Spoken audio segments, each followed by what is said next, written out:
Good afternoon. Can you tell I'm in a new environment? Put the same two pictures back here.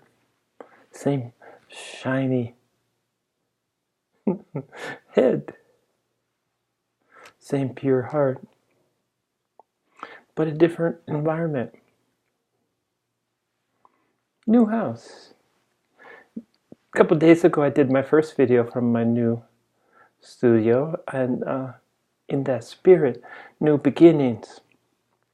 I'd like to talk about something that became obvious, and that's a shift in perception. Shift in perception just means that I consciously chose, or subconsciously, or even unconsciously chose to have a different perspective, to see things a different way. And trust me, there's always opportunities to redefine, even rediscover who and what you are, at least on a more superficial level. The fundamental you-ness, or R-ness, if you would, is not subject to change. But the rest is. And even though the rest is really without much import, it does serve the purpose of, one, keeping you entertained, two, learning from each and every experience that comes your way. And this is the beauty of being in a relationship.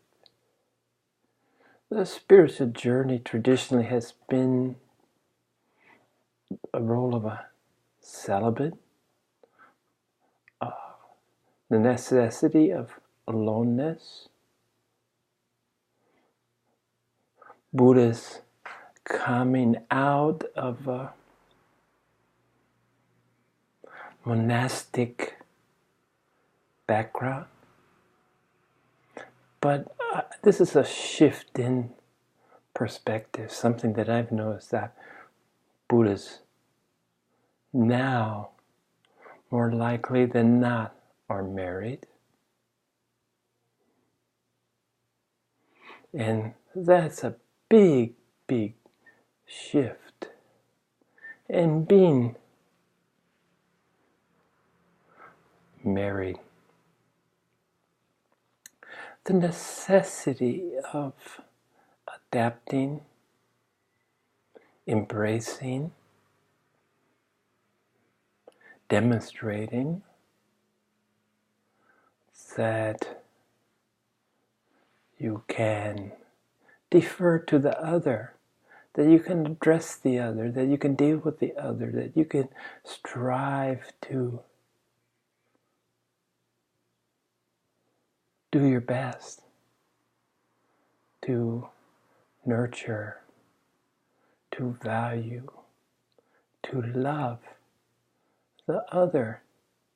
And as any of you that are married know, this is an ongoing work in progress. On a personal note, I was married 1 year before I was 30. More or less, the marriage lasted until 33, 4 or 5 years, and then through, with 2020 hindsight, through a lot of my shortcomings, my partner no longer, she decided she'd be better off without me. And looking now, many years later, 33 years later, it's undeniable. I have a hard time not admitting that she made a great choice. And I spent 30 years alone. And this was the bulk of my search, of my studies, of my inquiries. And then, almost 5 years ago, I met a wonderful, beautiful spirit, lady spirit, and married again. So this is my second opportunity to do better. It's kind of a mixed bag. Never having been the really patient sort. Learning patience and learning to be non-judgmental were probably two of the reasons that I came back into this incarnation.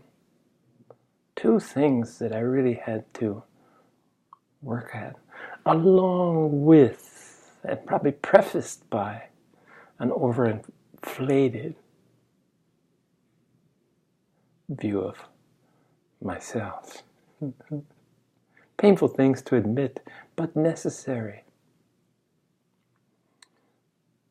Change in perspective, this time I'm relating to, came to moving, although move was physically not far, 20 miles, less than 20 kilometers. But the change was incremental, incrementally better. I went from living in a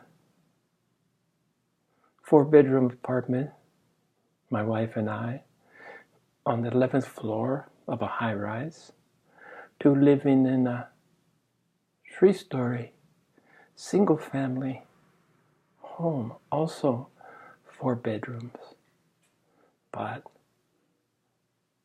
larger and better. I really love walking out the front door and being on ground level. No elevators. I've never been fond of being confined in small spaces, and I find this elevator quite small. One's aura simply more than fills an elevator car. And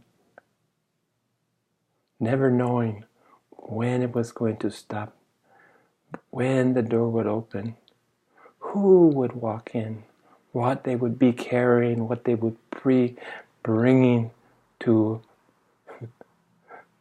you, to your space and your aura. Unpredictable, sometimes pleasant, most times forgettable, and sometimes almost physically painful. But that's all gone. I have a garage for my car, not parking in a parking structure with 200 other cars. I can roll my bike. I love bike riding. I can roll my bike out the front gate and be on my way.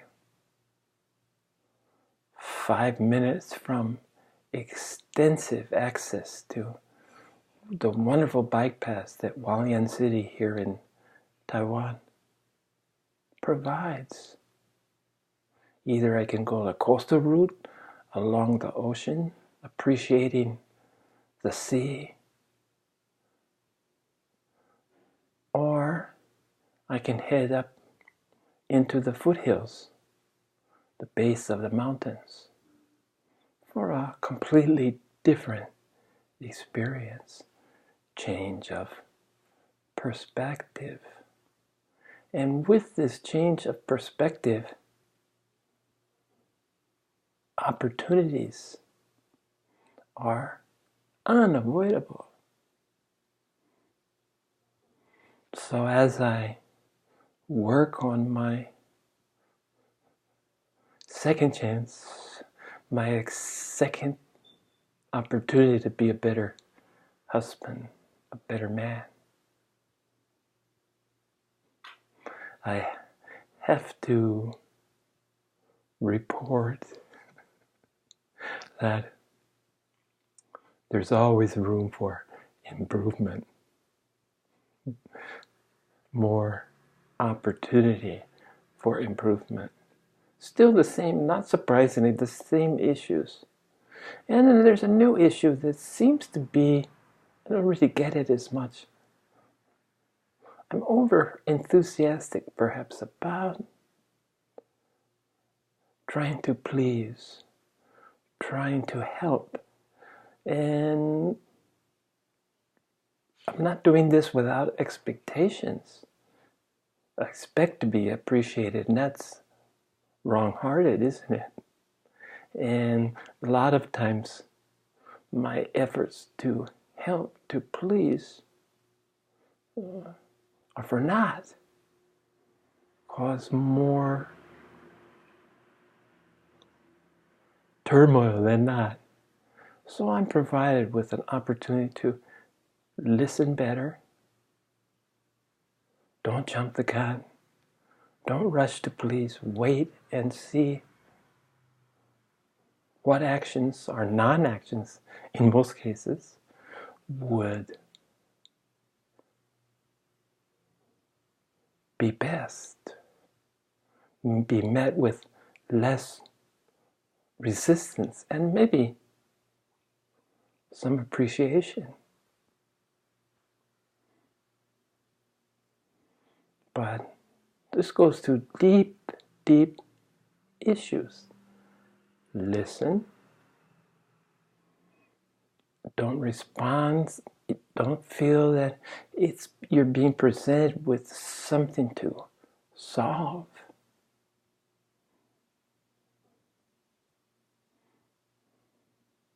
Long ago, I recognized the shortcomings of complaining.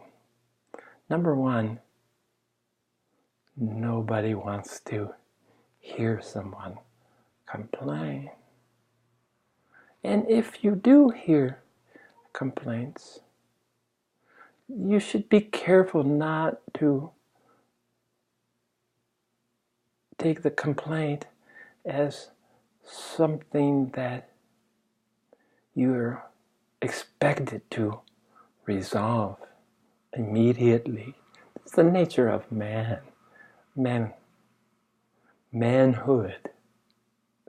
The maleness is if they hear anything, they're basically problem solvers. Whereas the fairer sex seem to be more about sharing emotions, sharing their feelings, which comes across to a solution-oriented male as complaining. So this shift in perception is something that I shifted my physical environment. Now I'm having an opportunity to shift some of the inner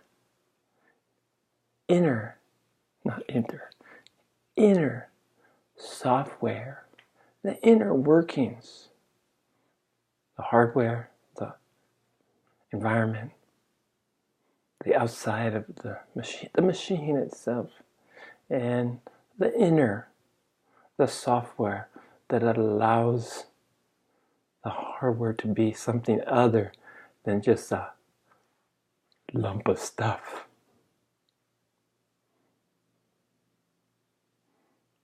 So this inner change in perception.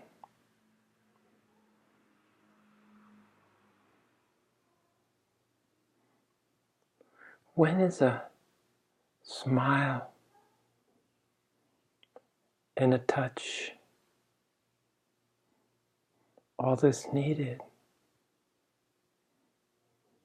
When is it time to pause, breathe, take in what from my or one perspective seems like complaint that some situation needs to be resolved.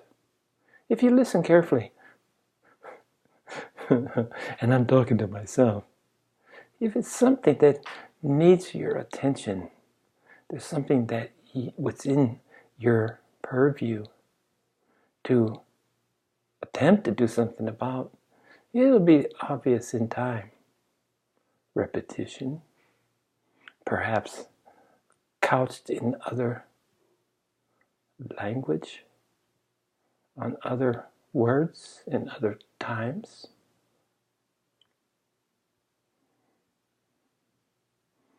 But knowing when to pause, to breathe, to simply answer, to simply listen, no answer. There I go. See, it's really deeply ingrained when you are open and honest about it. Time to sit, listen, breathe, pause, and choose what you say or don't say very carefully. When I say don't say, what you don't say, I'm talking about what the demeanor, your expression, your body language, your posture, the noises that you make. All this is saying. So simply being silent is never enough.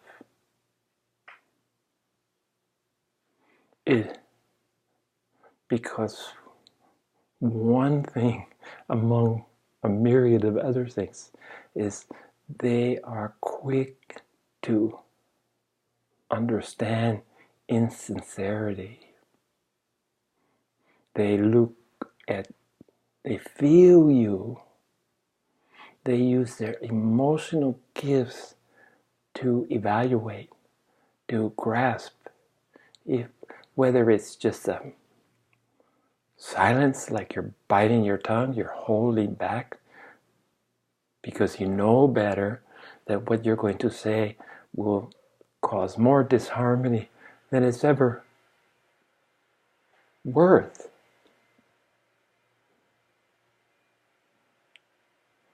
So this change of perspective, what is my body saying? What am I saying without words? And herein is a tricky bit, and it's demanding a lot of attention from my part. Because my better half is absolutely no slouch when it comes to understanding what you're really communicating.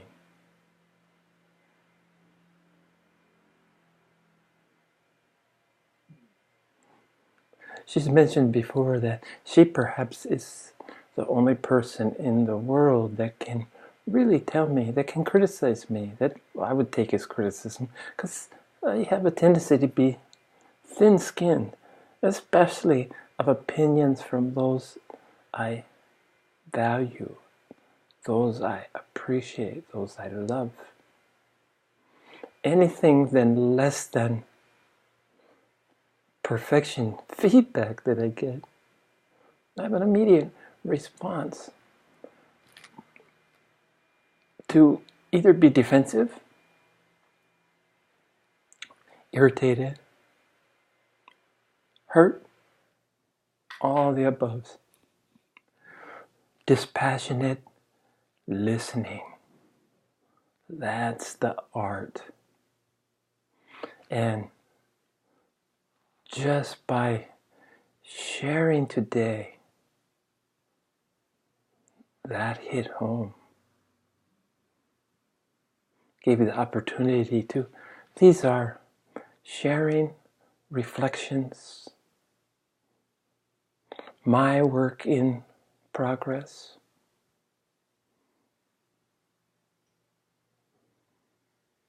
So, as I explain, delve into understanding, personal understanding comes.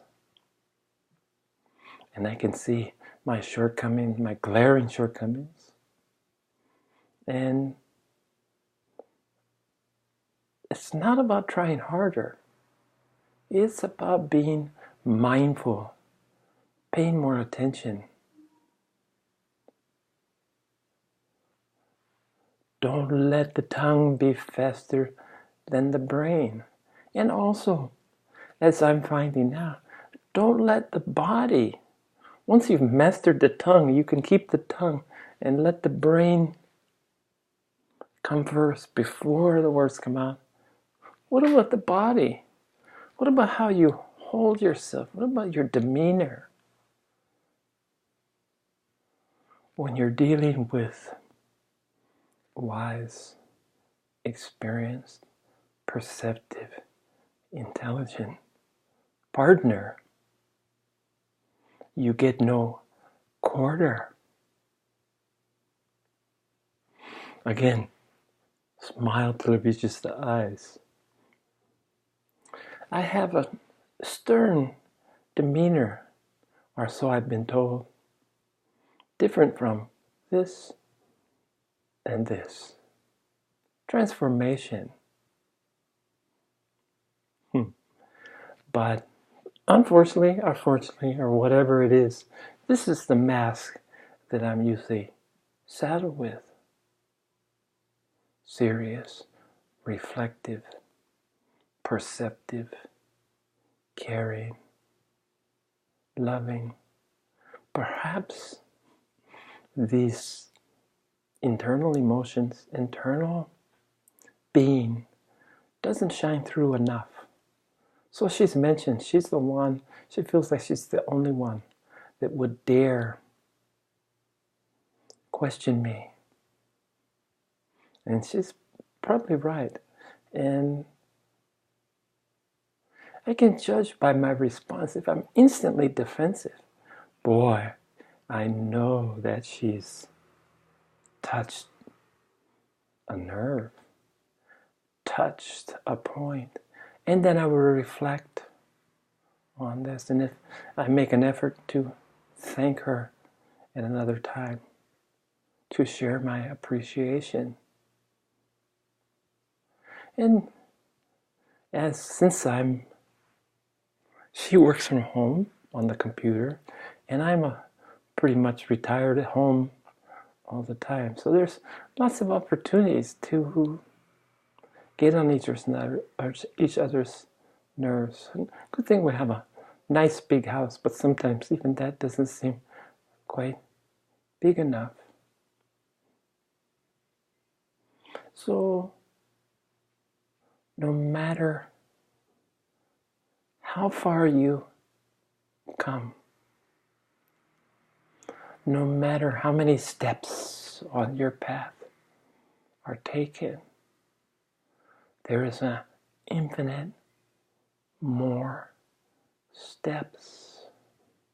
And each step offers this unique opportunity to breathe, to appreciate, to embrace, to love, to accept, and most important, to surrender. Each moment, we talk living moment to moment, it's this opportunity to be better, do better, that we need to appreciate. We need to appreciate the others that we find in our lives that can mirror, that can reflect things about us that we probably are reticent to admit.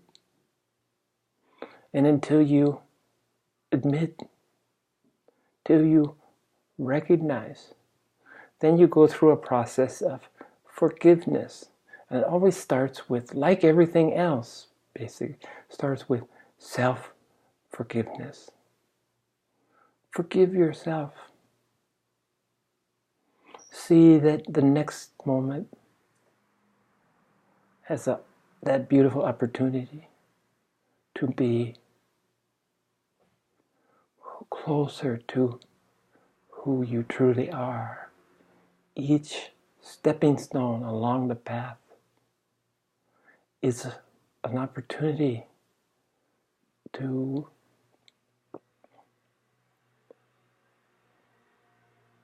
reflect, to be ourselves. Wrinkles and all. So sometimes you need to go to the mountain, the top of the mountain, and look at the vast horizon and change your perspective that way. Other times you only need to, you don't have to travel so far. You take the opportunity to listen to those around you. Because the change in perception, the opportunity for change in perception is within that moment.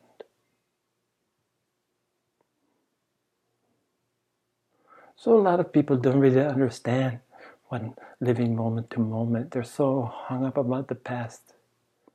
And so, whatever you choose the word, you choose the adjective, concerned, excited, worried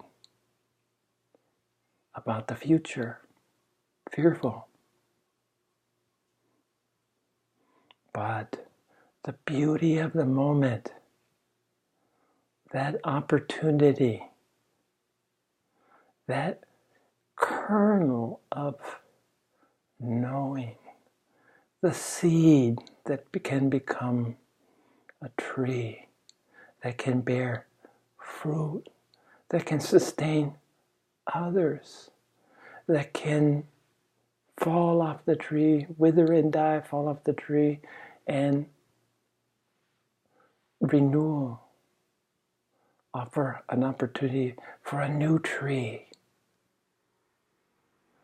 a new source of shade, comfort, sustenance, food, beauty.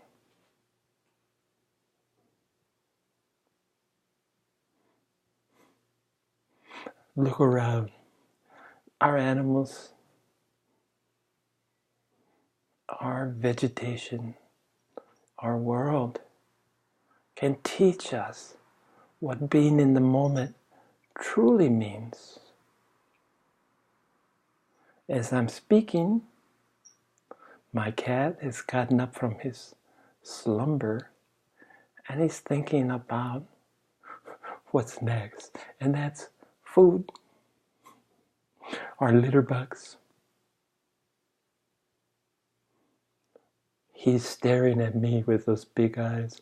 What's in the next moment? That focus, that intensity. And it's cute because some little fly or mosquito just caught his attention and he was totally, his perspective totally changed instantaneously. Now he's back to, oh well, my humans talking to the computer again, and I better just settle down, because when he's doing that, he's not meeting my needs. I'm not petting him or feeding him, but we're sharing this moment.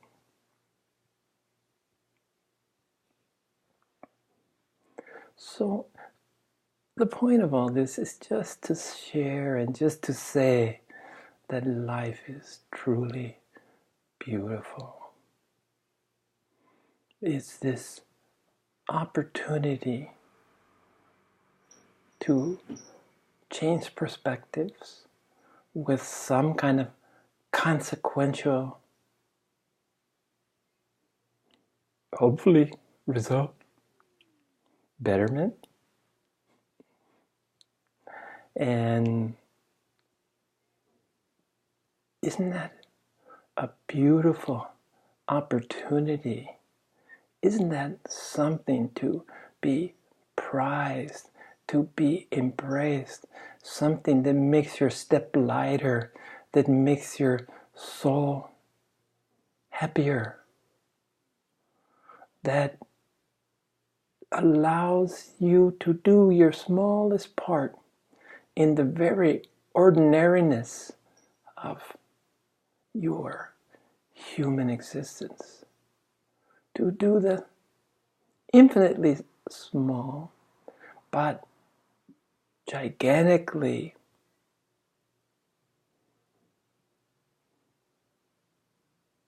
important, valuable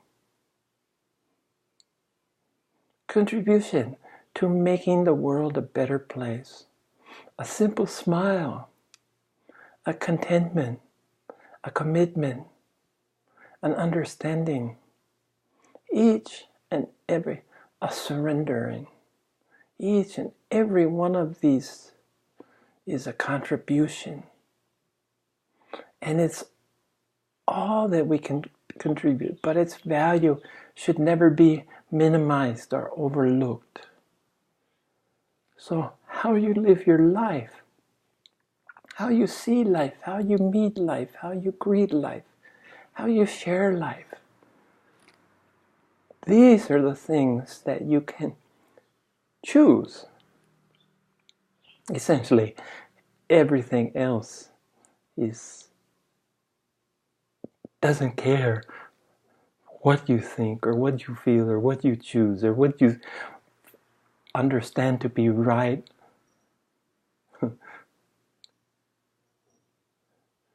Doesn't matter. No one cares. It's of zero import. So, in understanding your inherent blessing is to be ordinary. It's in the ordinariness. It's in the response to the world moment by moment with the vision, with a clear head, with honest intent, that we have an opportunity to improve.